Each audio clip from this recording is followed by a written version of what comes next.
This is a battle in the Frankenfaction tournament. It's not officially called that, but I want to call it that because I like that name. So we have the Dorner's monstrosity of an army. It's Frankensuebi with Arivistus, Persian cavalry. He has a Persian cav here, 2 Persian cavalry, 2 Sarmatian horse, 1 on each flank. Then he has 3 Galatian raiders, a front line consisting of 5 Galatian legionaries. Then he has, let's see, 4 Hastati up front, flanked by 2 Illyrian Thureos over here. And they do look dapper in red.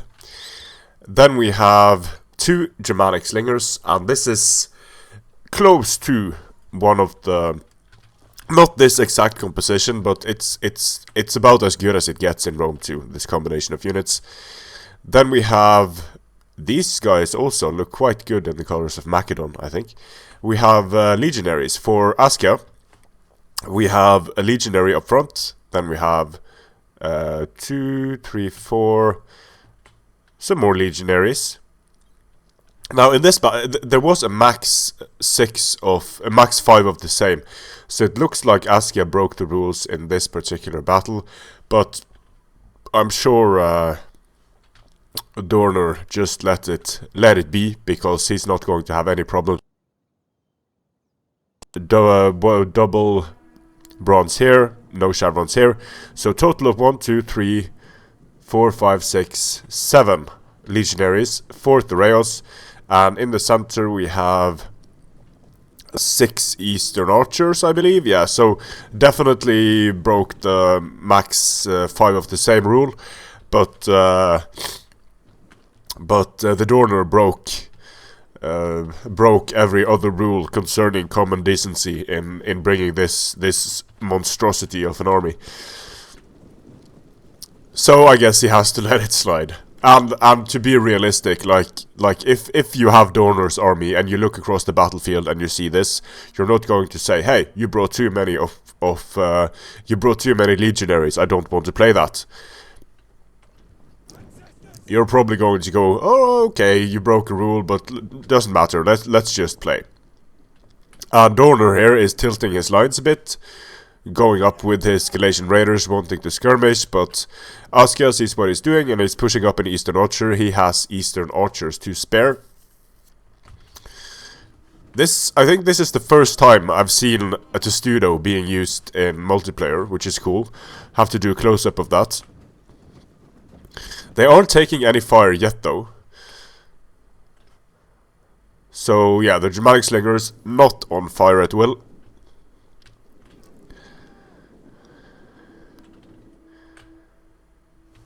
And this is a very interesting deployment here by Askia. I don't think I've seen anyone approach it quite this way before, because he has the only defense for his archers here is the Thureos spears, and as you've seen me do and mention several times before, since the Thureos usually have fire at will turned on and they're only medium spear, the oh shit Arivistus is popped. And things are about to get ugly really, really quickly.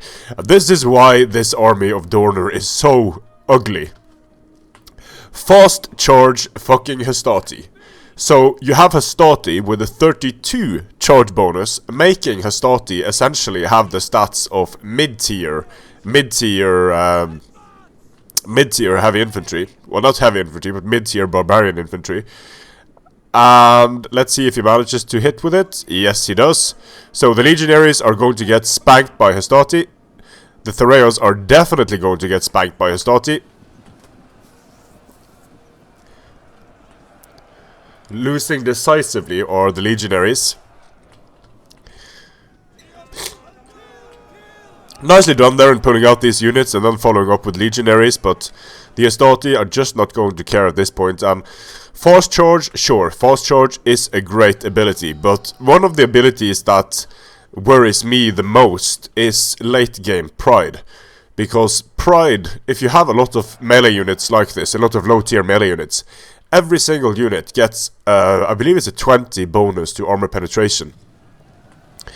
So here we have Eastern Cataphracts for Askia, but they're taking so much fire from these Illyrian Thoreo spears, and they are there just to support any cavalry fight. In the back we have the Galatian Raiders. Hasn't lost the thing yet. Very dangerous in the late game. And of course Galatian Legionaries should be able to do well against Legionaries. And the Legionaries are losing decisively. You'll see that in the beginning, it's like combat even, and then the Legionaries just start losing hardcore against the Galatian Legionaries. But the Galatian Legionaries are not in shield wall. Here they are in shield wall. Shield wall, it's nice to use shield wall, but shield wall can be very... if the shield wall bugs out, that can lose you battles, if the units start facing the wrong way. So, Askia's units here are just getting hammered by the Hastati Galatian Legionary combination. There's Cav everywhere, getting into the Eastern Archers. Draco is popped, not that it's really needed at this point, but it's nice to have it. Here comes the Persian Cav General. Didn't use fast charge on the Persian Cav, which was a bit disappointing. Persian Cav takes a lot of damage, and this is what Pride. Now Pride makes 52 melee damage, 47 weapon damage for the Hastati, and the armor piercing damage is just increased to an astonishing degree here by these by the Pride. So. Pride and shield wall together is not the most effective way of using it, but I mean in this particular scenario, it's going so well for the Dorner that he can just pile in his units. I'm surprised that the battle isn't over yet, to be completely honest with you. I'm surprised that there are still legionaries left on the battlefield. But there were, to be fair, there were 7 legionaries, so I guess that's why. Getting into the Germanic Slingers. The Germanic Slingers gotten some kills for themselves here, but they can get some kills if they're left alone the entire battle. And if you send a cav unit, if you send out 600, 700, 800 point cavalry unit out to deal with the Germanic Slingers, then it's not really a cost-effective trade for you.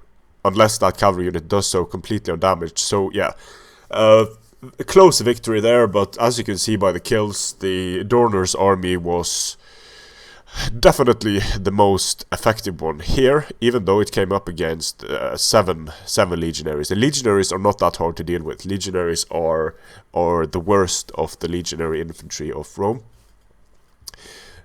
Persian cavalry does great, Sarmatian horse do great, and anytime a unit gets 189 kills, 101 kills, doesn't take any casualties, it either gets great engagements or it kills skirmishers. These Galatians do a great job. The Galatian legionaries also overall do a decent enough job. Only 18 kills, 73 kills, but they didn't really take that much damage either. The Hastati did the majority of the heavy lifting in the beginning, went in with fast charge and did a lot of damage. Now, Hastati with fast charge Pride, I mean, Hastati are the best low tier infantry in the game anyway. If you pile fast charge on top of that, things start to get a little ridiculous. Some of these Eastern Archers were able to fire, but having 6 skirmish and only 3 cav units, it's going to be hard to protect your skirmishers. What Dorner has to do here is just tie down the infantry of Askia, or the Schusser as his name is here, and then 1 cav unit can basically mop up the entire Eastern Archer line. Nice kills on the Germanic Slingers, and the Germanic Slingers are so important. It's easy to underestimate the Germanic Slingers because of their missile block and their armor. If all of these Eastern Archers would fire on the Germanic Slingers, they would be able to kill them, but the amount of ammunition that would go into killing them would render these units super cost inefficient. So, like I've said before, I wish I had Germanic Slingers in my Franken army, but unfortunately, my Franken army, I went for a bit of flavor and a bit of fun. And if I knew beforehand that it was going to be a tournament army, I might not have taken the army that I brought. However, I'm glad I did, because this army, the army that I have now, is much more of a challenge than going for the single most overpowered army I could have brought. And that's something I think is very nice to experience in Rome too. So stay tuned for more battles in the Frankenfaction tournament. Strength and honor.